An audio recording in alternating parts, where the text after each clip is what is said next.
Maayong adlaw mga higala. Welcome na pod sa Coffee Break with Jope. Ako si DJ Joe. Ug ako si DJ Liz. Maugyo Joe. Taod-taod pud nga wala ta ka record kay nag-break ta.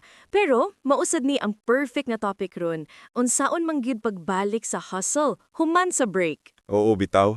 Kabantay ka, Liz? Basta mobalik kagikan sa bakasyon, murag lisod kayo i-on balik ang imong lawas ug utok. Murag ang imong lawas na apa sa beach mode.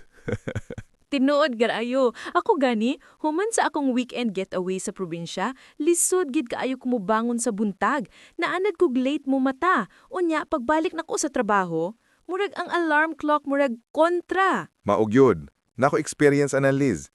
Niadto mi sa akong pamilya sa bukid. Walay signal, walay trabaho, puro lang katawa og kaon.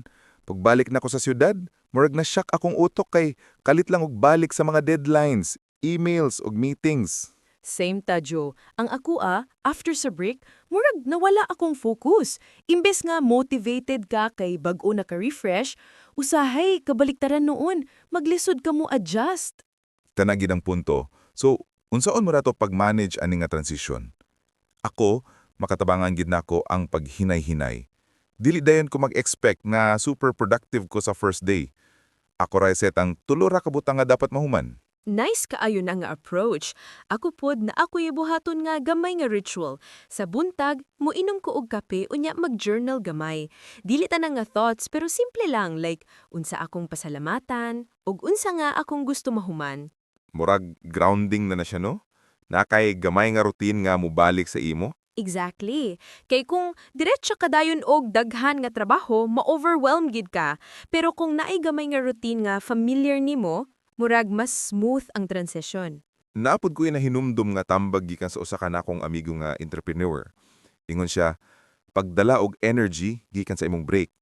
Example, kung nalingaw ka sa nature, pagdala og picture sa imong desk para makapahinumdum nga dili lang trabaho imong kinabuhi.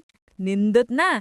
Ako gani Joe, ang akong background sa phone kay picture sa dagat nga akong giadtoan. Simple ra, pero kada tan-aw nako, murag naka-remind nga relax lang, dili kinahanglan magdali. Maog yun. Ang usa pa, importante pod nga mag-set ta og boundaries. Kay kasagaran, pagbalik nato gikan sa break, daghan kaayo gustong mangayo og output dayon. Pero kinahanglan kabalo ta mo ingon nga hinay-hinay lang. Ditaw. Kay na ako experience ana sa una, Joe. Pagbalik na ako sa trabaho human sa 1 week break, gipuno ko og task sa boss kay basing nagtuo siya nga full energy na ako. Pero wala na ako gi-manage akong energy so nahuman ko nga stressed og kapoy. Maog yun. Lesson learned yun na, Liz. Dili man nato ma-please tanan, pero kung kabalutaon sa ratong kaya, mas healthy ta in the long run. Ako pod gusto ipahimangno sa mga listeners nga ang break dili lang nagmakbakasyon-bakasyon. Usa na siya a part sa atong cycle sa productivity. Kung dili ka mag-break, eventually ma-burnout ra ka. Correct. Og pagbalik sa hustle, ayaw kalimti nga success dili sugdanan kung pila ka tasks imong nahuman sa usa ka adlaw.